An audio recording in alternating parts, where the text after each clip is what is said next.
तो hello guys, आज के इस वीडियो में हम सोलो लेवलिंग सीजन 3 का एपिसोड 9 कवर करने वाले हैं। तो अगर आपने सीजन 3 के एपिसोड 1 से 8 अभी तक नहीं देखा है तो जाके पहले वो देख लो, मेरे चैनल के प्लेलिस्ट में मिल जाएगा। स्टार्ट करने से पहले आप लोग वीडियो को लाइक और सब्सक्राइब जल्दी से कर लो और आपसे रिक्वेस्ट है कि इस वीडियो को लास्ट तक पूरा देखना, क्योंकि ये एपिसोड बहुत ही इंपॉर्टेंट और मजेदार होने वाला है। इसमें हमें जिन्गो वर्सेस डोंगसू और थॉमस एंड्रे का फाइट दिखने वाला है। वही थॉमस एंड्रे जिसे सबसे स्ट्रॉन्गेस्ट नेशनल लेवल हंटर माना जाता है। इस फाइट के बाद पूरे वर्ल्ड को पता चल जाएगा कि आखिर सबसे ज्यादा स्ट्रॉन्ग कौन है, जिन्गो या थॉमस। तो चलो फिर शुरू करते हैं बिना किसी देरी के। Solo Leveling season 3 episode 9 start होता है और हमें दिखता है कि जिन्हो को कोई किडनैप करके ले गया होता है। जिन्हो के पास बस इतना क्लू होता है कि वो किडनैपर स्क्वेंजर गिल्ड का कोई हंटर है, जिससे उसे थोड़ा आइडिया हो जाता है कि ये काम किसका हो सकता है और वो अपने शैडो सोल्जर को जिन्हो को ढूंढने के लिए लगा देता है। अब इधर जिन्हो भी अपने स्किल का यूज करके ढूंढ रहा होता है। अगर आपको याद ना हो तो बता दूं, जिन्हो को कुछ टाइम पहले ही एक न्यू स्किल मिला था, जिससे वो किसी भी शैडो सोल्जर के अंदर झांक के उसके आसपास की चीजें देख और सुन सकता है। तो जिन्हो के शैडो सोल्जर पूरे शहर में फैले हुए थे और जिन्हो बारी बारी से उन सब के अंदर झांक के उनके आसपास के लोगों की आवाज सुन रहा था, लेकिन अभी तक उसके हाथ कुछ भी नहीं लगता। उसे यकीन था कि ये काम डोंगसू का ही है, इसीलिए वो बहुत ज्यादा ही गुस्से में होता है। अब इधर थॉमस एंड्रे के आदमी लोग भी डोंगसू को ढूंढ रहे होते हैं, लेकिन उन्हें भी वो नहीं मिलता। थॉमस एंड्रे का एक असूल होता है कि अगर कोई उसके गिल्ड के हंटर को हाथ भी लगाते तो वो उसे तबाह कर देता है, चाहे वो गवर्नमेंट हो या कोई नेशनल लेवल हंटर, भले ही गलती उसके हंटर की ही क्यों ना हो। इसका फायदा डोंगसू उठा रहा था। उसे पता था कि वो जिन्हो से जीत नहीं सकता है, लेकिन उसे ये पता था कि थॉमस एंड्रे जरूर आएगा उसे बचाने। फिर थॉमस एंड्रे अपनी मैनेजर को कॉल करके सिचुएशन के बारे में पूछता है। वो बताती है कि हंटर ब्यूरो की मदद से हमें पता चला है कि डोंगसू ने लास्ट कुछ महीनों में 3 जगहों पे ज्यादा आना जाना किया है, तो हो सकता है कि वो वहीं हो। थॉमस बोलता है, ठीक है, वो तीनों लोकेशन हमारे बंदों को भेज दो और मैं भी निकल रहा हूँ उसे ढूंढने। फिर थॉमस एंड्रे बोलता है, 1 मिनट, तुमने हंटर ब्यूरो वालों को कैसे कन्विंस कर लिया हेल्प के लिए? तो उसकी मैनेजर बताती है, कुछ नहीं, बस मैंने उन्हें बोला कि डोंगसू लापता है और इसके पीछे शायद जिन्हो का हाथ हो सकता है, इसलिए थॉमस एंड्रे और जिन्हो के बीच किसी भी वक्त फाइट स्टार्ट हो सकता है। अब ये न्यूज पूरे अमेरिका में आग की तरह फैल जाती है। वहाँ जितने भी आसपास के डंजन में रेड स्टार्ट होने वाले थे उन सबको कैंसिल कर दिया जाता है, क्योंकि ये बहुत बड़ा न्यूज था। इसके बाद हमें एक वेयर हाउस दिखाई देता है जो शहर से दूर किसी सुनसान एरिया में होता है। उसके अंदर ही डोंगसू दिखाई देता है। उसके साथ 2 और हंटर होते हैं और उन लोगों ने जिन्हो को बांध रखा होता है। जिन्हो की हालत काफी खराब होती है, उसे काफी ज्यादा टॉर्चर किया गया था, वो बेहोश होता है।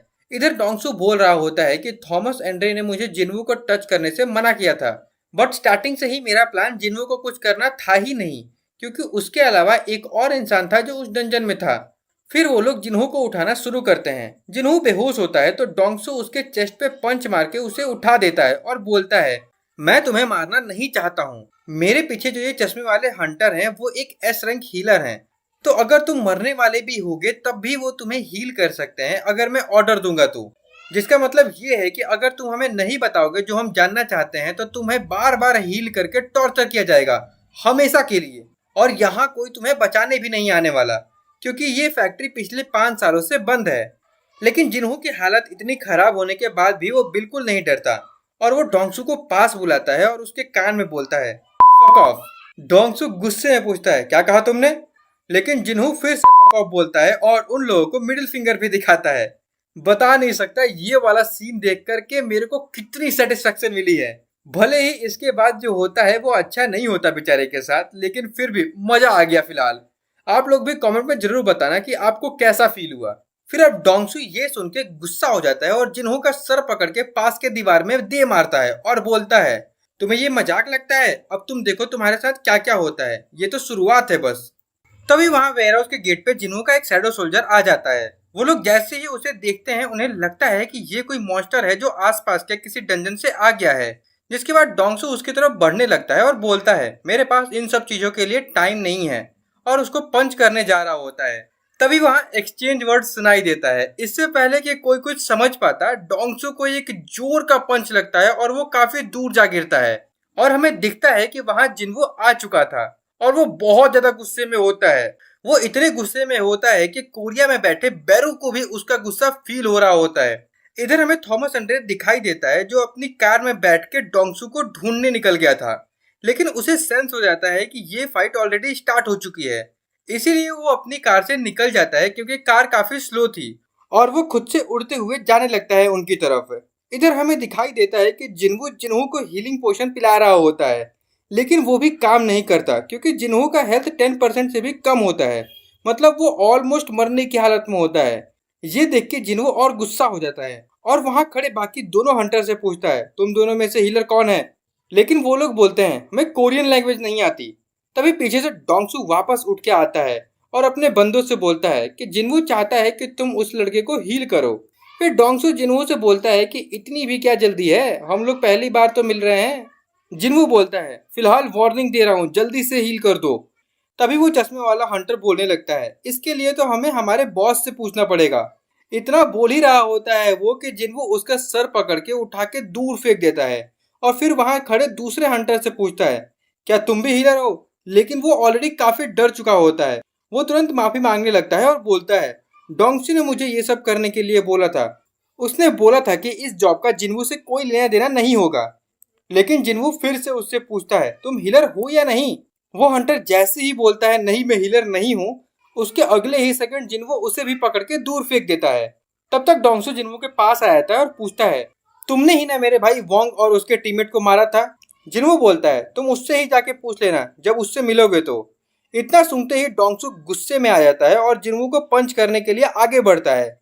लेकिन जिन्वू उसे इजली डॉज कर लेता है और फिर से उस पर पंच लैंड कर देता है, जिसके बाद वो फिर से काफी दूर जा गिरता है। लेकिन जिन्वू इस बार उसे संभलने का टाइम नहीं देता और उसके पास चला जाता है और फिर से सर पकड़ के जमीन पे पटक देता है। और ऐसा बार बार करता है, उसका सर उठा के बार बार जमीन पे पटकता रहता है जिन्वू। डोंगसू की हालत बहुत खराब हो जाती है और वो मरने वाला होता है। तभी जिन्वू के पीछे थॉमस एंड्रे आ जाता है और बोलता है, उसे अभी छोड़ दो। लेकिन जिन्वू फिर भी इग्नोर करता है। तो थॉमस फिर से बोलता है, तुम उसे जाने दो, बदले में हम लोग यहाँ जो कुछ भी हुआ सब भूल जाएंगे। जिन्वू बोलता है, अगर नहीं जाने दिया तो थॉमस बोलता है, अगर नहीं रुका तो मुझसे फाइट करना होगा। जिन्वू बोलता है, मुझे कोई प्रॉब्लम नहीं है, आ जाओ फिर। और डोंगसू को उठा के साइड में फेंक देता है और थॉमस एंड्रे और जिन्वू एक दूसरे के आमने सामने आ जाते हैं। थॉमस बोलता है, लगता है तुम्हें ठीक से पता नहीं कि मैं कौन हूँ। जिन्वू उसकी आंखों में देख के बोलता है, तुम जो भी हो मेरे लिए मैटर नहीं करता। ये सुनकर थॉमस एंड्रे गुस्सा हो जाता है और जिन्वू पे अटैक करने वाला होता है। इधर हमें वेयर हाउस के बाहर बहुत सारे हंटर दिखाई देते हैं जो सब थॉमस एंड्रे के गिल्ड के होते हैं। वो लोग भी डोंगसू को ढूंढते ढूंढते यहाँ आ गए होते हैं। तभी वेयर हाउस के अंदर एक जोर का धमाका होता है और वेयर हाउस के अंदर से दीवार को चीरते हुए कोई बाहर आता है। वो लोग देखते हैं कि ये तो थॉमस एंड्रे हैं। सब लोग पूछते हैं, क्या हुआ बॉस, आप ठीक तो हो ना? लेकिन थॉमस सभी को वहां से दूर जाने के लिए बोलता है। इधर जिन्वू भी इग्रिस को समन करके जिन्हू को हॉस्पिटल ले जाने के लिए बोलता है। इसके बाद इग्रिस तुरंत काइजल पे सवार होकर जिन्हू को अपने साथ लेके चला जाता है। इधर थॉमस को जिन्वू ने इतने लोगों के सामने बेइज्जत कर दी थी तो वो काफी गुस्से में होता है और वो सोचता है, अब मुझे घंटा फर्क नहीं पड़ता डोंगसू के बारे में, मैं इस घमंडी इंसान को अपने हाथों से ही मारूंगा। जिसके बाद जिन्वू अपनी पूरी शैडो आर्मी को बुला लेता है। इधर थॉमस एंड्रे और उसके गिल्ड के सारे हंटर भी फाइट के लिए रेडी हो जाते हैं। थॉमस एंड्रे जिन्वू को एक लास्ट वार्निंग देता है, अभी से भी पीछे हट जाओ और माफी मांग लो तो मैं तुम्हारी जान बख्श दूंगा एटलीस्ट। लेकिन जिन्वू लिटरली थॉमस एंड्रे को मिडिल फिंगर दिखा देता है, वो भी इतने हंटर के सामने। जिसके बाद तो थॉमस एंड्रे का गुस्सा आसमान छू रहा होता है और वो बोलता है, तुम्हारी हिम्मत कैसे हुई, तुम बहुत ही जल्द अपने इस फैसले पर रिग्रेट करने वाले हो। और फिर थॉमस अपना फॉर्म चेंज कर लेता है, उसकी बॉडी से लाइटनिंग वगैरह रिलीज होने लगती है। इधर जिन्वू अपनी शैडो आर्मी को अटैक करने बोल देता है। यहाँ पे जिन्वू के पास नंबर ज्यादा होता है इसीलिए वो पहले अटैक कर देता है। उधर थॉमस के साइड से सारे हंटर्स खुद को डिफेंड करने के लिए रेडी हो जाते हैं। भले ही उनके पास नंबर कम होते हैं लेकिन उसके गिल्ड के सारे हंटर काफी स्ट्रांग होते हैं, मतलब टॉप लेवल के हंटर होते हैं। उनको डिफीट करना आसान नहीं होने वाला था। लेकिन जिन्वू के पास एक और एडवांटेज था, वो अपने सारे शैडो सोल्जर्स को बार बार रीजनरेट कर सकता था। फिर दोनों साइड के आर्मीज एक दूसरे से फाइट करने लगती है। थॉमस एंड्रे भी शैडो सोल्जर से फाइट कर रहा होता है और वो काफी आसानी से टस्क और टैंक को एक पंच में हरा देता है। लेकिन उसे रियलाइज हो जाता है कि भले ही ये फाइट उसके लिए आसान हो लेकिन उसके हंटर्स के लिए ये बिल्कुल आसान नहीं होने वाला था। और होता भी वही है, देखते ही देखते आधे से ज्यादा हंटर ऑलरेडी जमीन पे गिर चुके होते हैं। अब कुछ ही हंटर बचे होते हैं जिन्हें जिन्वू के शैडो सोल्जर घेर लेते हैं। जिन्वू अभी तक फाइट में नहीं आया होता, वो बस दूर से खड़ा होकर देख रहा होता है। थॉमस एंड्रे देखता है कि अगर ऐसे चलता रहा तो बाकी के हंटर भी बहुत जल्द हार जाएंगे। इसीलिए वो सोचता है कि डायरेक्टली जिन्वू को ही खत्म कर देगा तो वो सारे समन्स अपने आप खत्म हो जाएंगे। और वो काफी तेजी से जिन्वू की तरफ बढ़ने लगता है, लेकिन जिन्वू उसको अपनी तरफ आते देख लेता है और तुरंत वहां से गायब हो जाता है। थॉमस एंडर एक पल के लिए कंफ्यूज हो जाता है कि वो कहाँ गया। तभी जिन्वू थॉमस के पीछे आ जाता है और उसके अटैक करने से पहले ही अपना डैगर निकाल के उसके पेट में स्टैब कर देता है।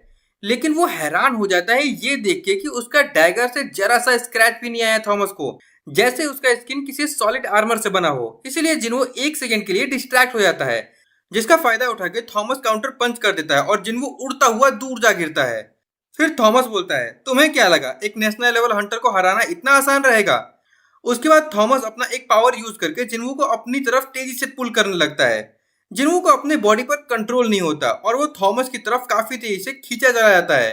लेकिन वो फिर भी हार नहीं मानता और वो भी अपना ग्रेविटेशन मैजिक यूज करके थॉमस को क्रश करने लगता है, मतलब एक तरह से उसको पुश करने लगता है। ये देख करके थॉमस भी हैरान हो जाता है, मैं इसको अपनी तरफ पुल कर रहा हूँ और ये खुद को डिफेंड करने के बजाय मुझ पे अटैक कर रहा है।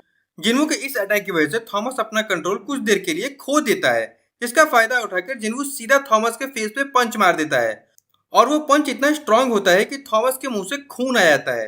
ये देख करके खुद थॉमस भी शॉक हो जाता है, मेरा खून कैसे बह सकता है, क्योंकि ये उसके लिए बिल्कुल भी नॉर्मल नहीं था।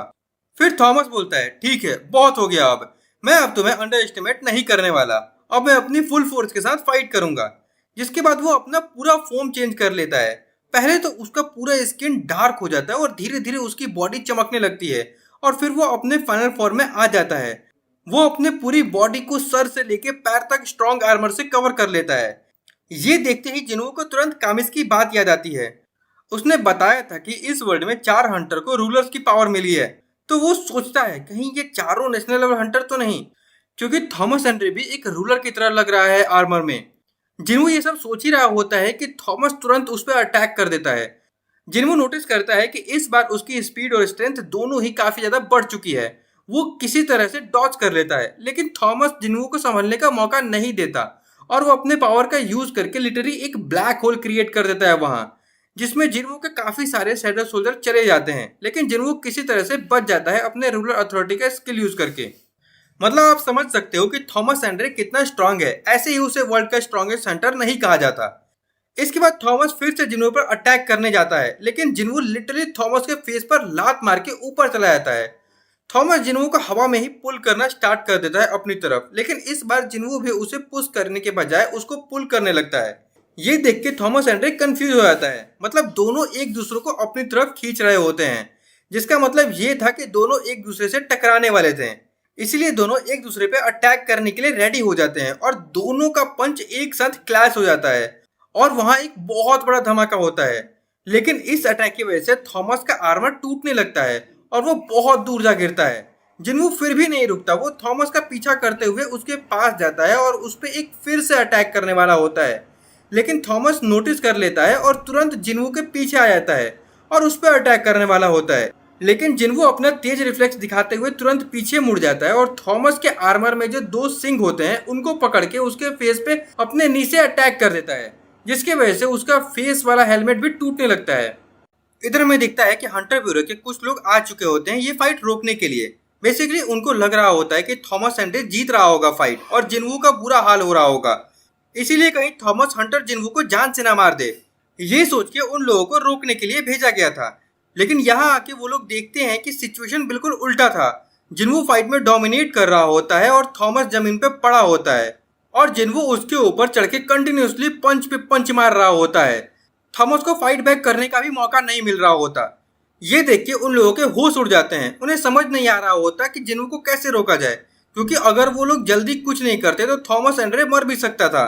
इधर थॉमस एंड्रे खुद कंफ्यूज होता है, मेरे साथ ऐसा कैसे हो सकता है, एक मेज टाइप हंटर के पास इतना ज्यादा स्पीड और स्ट्रेंथ कैसे हो सकता है, क्या मैं इससे हारने वाला हूँ? ये इम्पॉसिबल है, मैं ऐसा नहीं होने दे सकता, मैं एक नेशनल लेवल हंटर हूँ।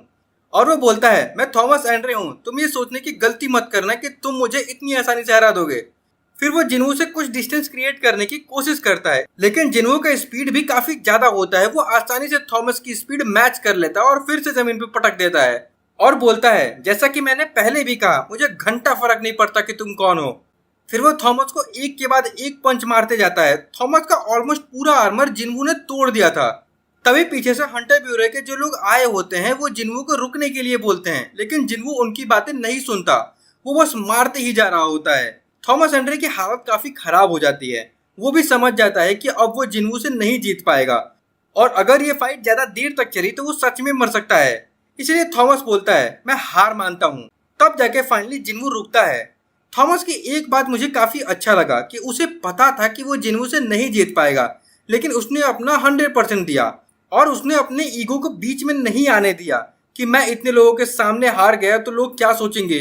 वो अपनी हार एक्सेप्ट कर लेता है, इसीलिए उसकी जान बच जाती है।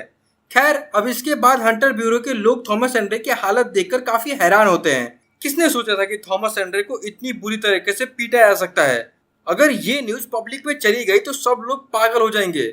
फिर वो लोग अपने साथ एक हीलर लेके आए थे, तो उसे जल्दी से थॉमस को हील करने के लिए बोलते हैं, लेकिन हीलर भी थॉमस की कंडीशन देख के शॉक हो जाता है। वो बताता है कि थॉमस एंड्रे के शरीर की सारी हड्डियां टूट चुकी हैं और वो काफी बुरी तरीके से ब्लीड भी कर रहा है। हीलर बोलता है, मुझे नहीं लगता कि ये काम मैं अकेले कर पाऊंगा, हमें और हीलर चाहिए।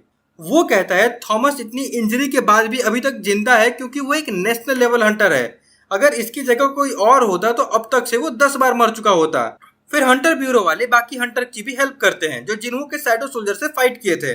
उन सबको छोटी मोटी इंजरी होती है। हालांकि कोई भी फाइट में मरा नहीं था, सिर्फ डोंगसू के अलावा, क्योंकि उसकी इंजरी काफी सीरियस थी और जब तक उसे मेडिकल हेल्प मिलती बीच में ही थॉमस और जिन्वू की फाइट स्टार्ट हो गया था, जिसकी वजह से कोई उसे बचा नहीं पाया, इसीलिए वो मर गया। लेकिन जैसा उन लोगों ने सोचा था वैसा कुछ खास कैजुअलिटी नहीं हुआ था, तो एक तरह से अच्छा ही था। इधर हमें दिखता है कि जिन्वू अब वहां से जा चुका होता है और वो वापस कोरिया चला गया था अमेरिका से।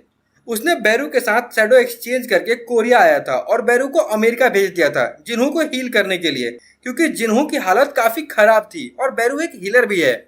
जिन्हू एक बिल्डिंग के छत पर बैठा होता है और अपने एक शैडो सोल्जर से बात कर रहा होता है। वो बोलता है, तुम बहुत टाइम से कोरिया नहीं आए ना, ये शहर जो तुम देख रहे हो ये सियोल है। तभी वो शैडो अचानक बोलता है, माय किंग। जिन्हू बोलता है, क्या हुआ? तो वो शैडो कहता है, आप प्लीज मुझे कोई नाम दे दो। जिसके बाद हमें दिखता है कि वो शैडो और कोई नहीं डोंगसू का होता है, जो स्टार्टिंग से ही जनरल रैंक का शैडो होता है, इसीलिए वो बात भी कर सकता था। जिन्हू बोलता है, तू अपने लालच की वजह से मारे गए, इसीलिए तुम्हारा नाम ग्रीड होगा। जिसके बाद डोंगसू बोलता है, थैंक यू माय किंग। जिन्हू फिर कहता है, चलो अब वापस से अपना सर जमीन पर रख के झुक जाओ। लगता है जिन्हू अब तक उससे गुस्सा है और उसे पनिशमेंट दे रहा हो। खैर, इसके बाद finally next day international guild conference का दिन आ जाता है। जिन्हू अब वापस अमेरिका आ चुका होता है, लेकिन अब जिन्हू के पीछे पहले से ज्यादा मीडिया और रिपोर्टर होते हैं, क्योंकि सबको पता चल चुका होता है जिन्हू और थॉमस एंड्रे के फाइट के बारे में। उसने ना सिर्फ थॉमस एंड्रे को हराया था बल्कि उसकी पूरी गिल्ड को भी डिफीट किया था। अब बाकी हंटर भी उससे डरने लगे थे। फिर जिन्हू फाइनली कॉन्फ्रेंस रूम में एंटर करता है। वहां पे ऑलरेडी बाकी हंटर्स आ चुके होते हैं पूरे वर्ल्ड से। सब लोग सिर्फ जिन्हू को ही देख रहे होते हैं। वहां चाइना का 7 स्टार हंटर लुई भी होता है। और इसी के साथ यह एपिसोड यहीं पे खत्म होता है। इसके बाद अब एक लास्ट एपिसोड बचा है सीजन 3 का। उसके बाद सीजन भी खत्म हो जाएगा। नेक्स्ट एपिसोड में हमें गिल्ड कॉन्फ्रेंस दिखाया जाएगा, जहां पूरे वर्ल्ड से लगभग 500 हंटर आए हैं।